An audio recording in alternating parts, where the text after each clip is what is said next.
ఎక్కడుంది రిమోట్ కనబడలేదు. అవునత్తయ్య గారు, నేను కూడా ఇక్కడ నుంచి రిమోట్ ఎత్తుతున్నాను, ఇక్కడ లేదా? నేను కూడా నెట్ఫ్లిక్స్లో నా కొరియన్ సిరీస్ ఫినాలే ఎపిసోడ్ చూడాలి. ఇవాళ ఎట్టి పరిస్థితుల్లో చూడాల్సిందే. ఇవాళ చూడకపోతే నా ఫ్రెండ్స్ స్పాయిలర్స్ పంపించి నా మూడ్ అంతా ఖరాబ్ చేస్తారు. నేను కూడా రిమోట్ ఎత్తుతున్నా, ఇక్కడ లేదా? సబిత, రిమోట్ ఎక్కడుందమ్మా?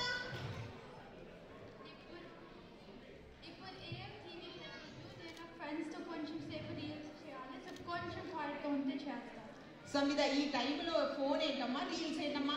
ఫోన్ పక్కన పెట్టేసి రిమోట్ ఎత్తుకో. రిమోట్ ఎక్కడ చూడు.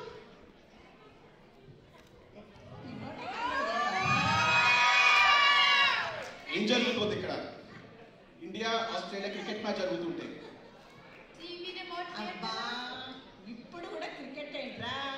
అబ్బాయి శశికి మరీ ఎక్కువైపోయింది క్రికెట్ పిచ్చి. రిమోట్ నాదే, టీవీ నాదే.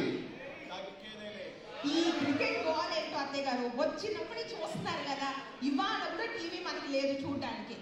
అవునమ్మా, ఎప్పుడు చూసినా క్రికెట్ క్రికెట్ అని వెళ్ళిపోతూనే ఉంటాడు. సరేలే కానీ రేపు తెల్లారితే శ్రావణ శుక్రవారం. మనం తెల్లారి లేచి పొద్దునే లేవాలి, ముగ్గులు వేసుకోవాలి, ఇల్లు శుభ్రం చేసుకోవాలి, లక్ష్మీదేవిని అలంకరించాలి, పిండి వంటలు చేసుకోవాలి. అది కూడా 9 రకాల పిండి వంటలు చేయాలి.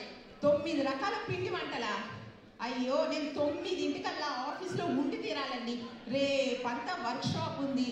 సో రేపు పొద్దున్నే లేచి ఫాస్ట్గా సింపుల్గా ఈజీగా కానిచ్చేద్దాం పండగ ఈసారి. ఓకేనా? సరేలే మా అయితే నువ్వు వెళ్ళాలంటే అలాగే చేద్దాం. సంవిధ, ఆ ఫోన్ పక్కన పడేసి మా అమ్మ చెప్పినట్టు పొద్దున్నే లేచి పూజ చేసుకోవాలి. ఓకేనా? ఎన్ని పూజలు, నిన్న పూజ, మొన్న పూజ, లాస్ట్ వీక్ పూజ, 2 వారాల క్రితం పూజ, రేపు ఇవాళ ఎన్ని పూజలు ఉంటాయి. అయ్యో, పూజ అంటే ఇలాంటిదేంటమ్మా? మా చిన్నప్పుడైతే పూజలు అంటే ఎంత సరదా పడేవాళ్ళం. పండుగ వస్తుందంటే చాలు, ఆ సెలవులు, ఆ సందడి, ఆ హడావిడే వేరు. ఇప్పుడు పూజలు అంటే ఇలాంటిది పిల్ల. మేము మా అమ్మ పెట్టే ప్రసాదాల కోసం ఎంతో ఎదురు చూస్తూ ఉండేవాళ్ళం. సరే మా మాలతి, కాస్త పడుకునే ముందు కాస్త పప్పు నానబోయి రేపు గారెలు బూరెలు చేసుకుందాము అమ్మవారికి ప్రసాదంగా. సరే అత్తయ్య గారు, రేపు పొద్దున మీరు ఎంచక్క పిల్లలకి గారెలు బూరెలు చేయండి.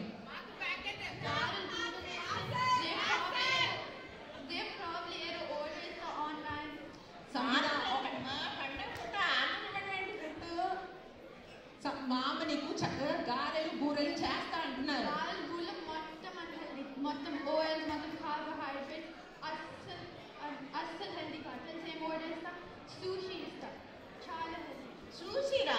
అదేంటి ఆ పేరే ఎప్పుడు వెళ్ళా? సూషీ అంటమ్మా. సూషీ తెలీదా? సూషీ అంటే చాలా ఫేమస్ జాపనీస్ ఫుడ్. సీవీడ్ చేస్తా, చాలా నీకు కూడా ఆర్డర్ ఇస్తా. ఇంకా దేవుడికి అదే ప్రసాదం. సంవిధ, పండగ రోజు ఆన్లైన్లో సూషీ ఆర్డర్ ఇచ్చి దేవుడికి ప్రసాదం పెడతావా? ఏంటమ్మా, నేను చక్కగా మా అమ్మ చేసిన పిండి వంటలు తిని చక్కగా పండగ జరుపుకుందాం. ఓకేనా?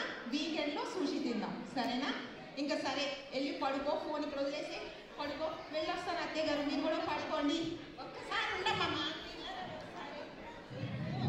శ్రావణ శుక్రవారం కట్టుకుంటామని చీర తెచ్చానమ్మా. ఈ చీర కట్టుకో. రేపు మిమ్మ ఆఫీస్కి వెళ్ళేటప్పుడు ఈ చీర కట్టుకుని వెళ్ళిపోయింది. అత్తయ్య గారు, ఆఫీస్కి చీర కట్టుకోమంటే ఆ మీటింగ్లో డిస్కషన్స్ మానేసి నా చీర గురించి ఎంక్వైరీస్ చేస్తారు. అస్సలు కష్టం అత్తయ్య గారు. రేపంతా ఎగ్జాస్ట్ అయిపోతాను. కష్టం చీర కట్టుకోవడం. కానీ ఈవినింగ్ వచ్చినాక ట్రై చేస్తా. ఓకేనా? సరేలే, ఏదో ఒకటి కట్టుకుంటానన్నావు, అదే సంతోషం. సంబిత్ తల్లి, ఇలా రమ్మా. నీకోసం చూడు, నేను లంగా ఓడి తెచ్చాను. పూజ అవ్వగానే వేసుకో చక్కగా.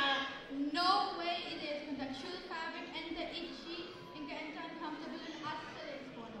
అదేంటమ్మా, తాతగారు నేను కావాలని నీకు సరదాగా ఇష్టమైన కలర్ తీసుకుంటే. ఓకే, ఒక పని చేద్దాం. నేను రేపు షాప్కి వెళ్ళి నాకు ఇంకా నీకు ఒక ఫ్రాక్ కొనుక్కుంటా. మనం ఇద్దరు ఫ్రాక్ వేసుకున్నాం పండుగ రోజు. ఈ వయసులో ఫ్రాక్ ఏంటమ్మా? నేను ఫ్రాక్ వేసుకోవడం ఏమిటి? నేను ఫ్రాక్ వేసుకుని చూస్తే నా వాళ్ళే నన్ను గుర్తుపట్టలేరు. ఇప్పుడు ఫ్రాక్ వేసుకోవడం ఏంటమ్మా? మామ, నీకు ఫ్రాక్ అన్కంఫర్టబుల్స్ నువ్వు వేసుకో, నేను నాకు శారీ అన్కంఫర్టబుల్స్ నేను వేసుకోను. సరేలే అమ్మా, నీకు ఏది ఇష్టమైతే అదే వేసుకో, ఏం చేస్తాను, నువ్వు సంతోషంగా ఉండటమే కదా నాకు కావాల్సింది. మా చిన్నప్పుడు పండగలంటే ఎంత సరదాగా సంతోషంగా ఉండేదో. మా పెద్దవాళ్ళు ఏం చెప్తే మేము అదే చేసేవాళ్ళం ఎదురు తిరగకుండా. ఇప్పుడు మానది నువ్వైనా నయమమ్మా, కాస్త సాయంత్రం అయినా టైం లేకపోయినా చీర కట్టుకుంటానని చెప్పావు. ఈ కాలం పిల్లలైతే వాళ్ళ ఇష్టాలు అభిప్రాయాలు చాలా క్లారిటీగా ఉన్నారు. వాళ్ళ మాట మనం వినాల్సిందే తప్ప మన మాట వాళ్ళు వినరు. అది కూడా కరెక్టే. ఈ తరానికి తగ్గట్టు వాళ్ళ ఇష్టాలని మనం కూడా గౌరవించాలి. అంతే కదా, ఏ తరానికి తగ్గట్టు ఆ తరం ఉండాలి. నాలాగా ఎందుకు ఉండాలనుకోవాలి. ఇంకోటి అంతే కదా, మాకు పండగలంటే సెలవులు ఇవ్వరు, ఆఫీసులకు వెళ్ళాలి, స్కూల్స్కి వెళ్ళాలి, కానీ మాకు చేతనైనంతగా చేసుకుంటున్నాం పండగలు. అవును, ఆ విషయంలో చాలా సంతోషమేనమ్మా.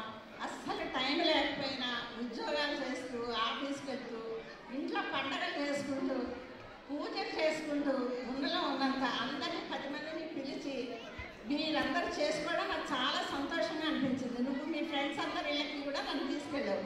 వాళ్ళు చేసే హడావిడి అది చూస్తే అసలు నాకు ఎంత ముచ్చటగా అనిపించింది. మన సంస్కృతి సంప్రదాయాన్ని ఇక్కడికి వచ్చినా కానీ ఇంత రెస్పెక్టివ్గా చూస్తూ ప్రతి పండగల్ని ఈ విధంగా ఈవెంట్స్ చేసుకుంటూ అందరూ కలిసిమెలిసి ఇలా ఉండడం నిజంగా చాలా గర్వంగా అనిపిస్తుంది. ఇదే విషయాన్ని నేను ఇండియా వెళ్ళాక మా ఫ్రెండ్స్ అందరికీ ఎంత గొప్పగా చెప్పుకుంటాను. థ్యాంక్ యూ అత్తయ్య గారు. 12 అయిపోయింది, పడుకోండి, పొద్దున్నే పండగ కదా. Good night. Thank you.